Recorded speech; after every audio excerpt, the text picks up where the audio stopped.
எப்பொழுதுமே சிறிய குழந்தையாக இருக்கின்ற பொழுது அம்மா தான் தாளாட்டுவார், அப்படித்தானே? எங்கள் வீட்டில் எங்கள் அம்மா தாளாட்ட மாட்டாங்க, எங்கள் அப்பா தான் தாளாட்டு பாடுவார்.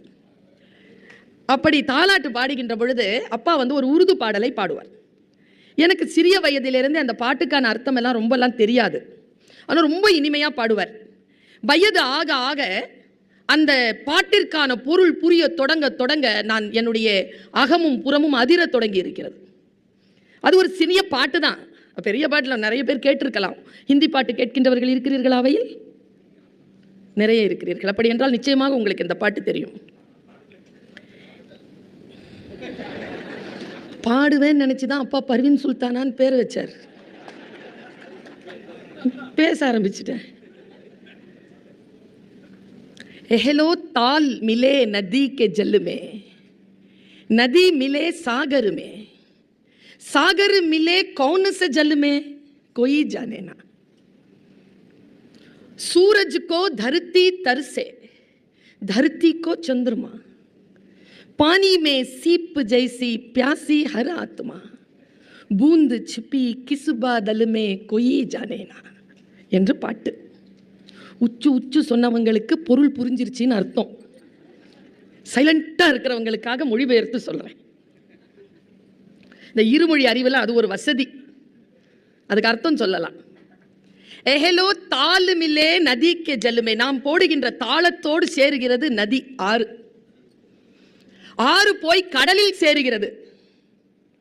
கடல் எங்கே போய் சேருகிறது யாருக்கு தெரியும்? नदी मिले सागर में, सागर मिले कौन से जल में कोई जाने ना. அப்பா அதை தாளாட்டி பாடுவாருங்க, ரொம்ப அழகா பாடுவார் அப்பா.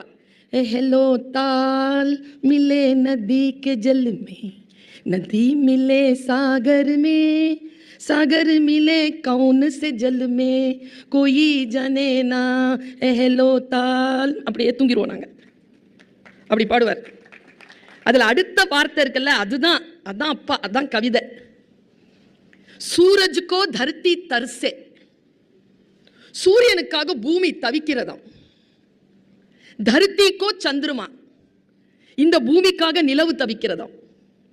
அப்படி இந்த பெரும் தவிப்போடு மிகப்பெரிய கடலின் ஆழத்தில் எல்லா ஆத்மாவும் தவிப்பது போல் ஒரு சிப்பி தாகத்தோடு தவித்துக் கொண்டிருக்கிறான். என்ன அழகுனா, கடல் அளவு நீர் இருந்தாலும் சிப்பியின் தாகத்தை தீர்க்கக்கூடிய நீர்த்துளி கடலில் இல்லை. ஒரு ஆத்மா தவிப்பது போல் அது தவித்துக் கொண்டிருக்கிறது ஒரு துளிக்காக. அந்த துளி எங்கே மறைந்திருக்கிறது என்றால் மேகத்தில் மறைந்திருக்குதான். पानी में सीप जैसी प्यासी हर आत्मा, बूंद छुपे किस बादल में कोई जाने ना. நான் இப்படி யோசிக்கிறேன், நம் ஆத்மாக்கள் எல்லாம் கடலின் ஆழத்தில் இருக்கக்கூடிய சிப்பி வாய் திறந்து ஒரு துளிக்காக காத்திருப்பது போல் ஏதோ ஒரு சொல்லுக்காக, ஒரு ரசனைக்காக காத்திருக்கிறது. அந்த சொல் மேகத்தில் எங்கோ மறைந்திருக்கிறது, அந்த ரசம் மேகத்தில் எங்கோ மறைந்திருக்கிறது. அது மேகத்திலிருந்து கீழே இறங்கி வந்து ஆழத்தில் போய் அந்த சிப்பியின் வாய்க்குள்ளாக சரியா போய் பொருந்துகின்ற பொழுது அது முத்தாக மாறுகிறது. நான் யோசிக்கிறேன், இந்த கவிஞர்கள் எல்லாம் யார்? தவிக்கக்கூடிய சிப்பிகளாக இருக்கக்கூடிய நமக்கு நம் தாகத்தை தணிப்பதற்காக வந்து சேர்ந்த நீர்த்துளிகள் தான் இதோ முத்தாக மாற்றி அதை காலம் காலமாக பேணி பாதுகாத்து கொண்டிருக்கிறேன். இப்படி யோசிச்சு பார்க்கிறேன். ஒரு சின்ன லிங்க் தான். கடவுளை கல்லிலே பார்க்க முடியுமா? சில மதங்கள் எல்லாம் அடுத்த மதங்களை குறை சொல்லுகின்ற பொழுது சிலைகளை வணங்குகிறார்களே, சிலையிலா இருக்கிறான் கடவுள் என்று பேசுவார்கள்.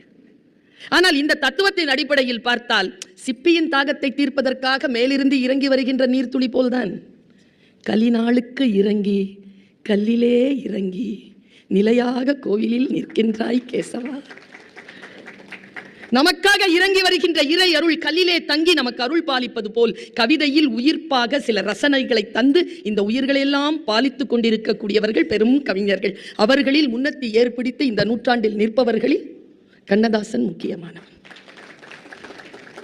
கண்ணதாசனின் கவிதைகளை எப்படியெல்லாமோ சிலாகித்து பேசலாம். என்னுடைய மன உணர்வு என்பது வேறு.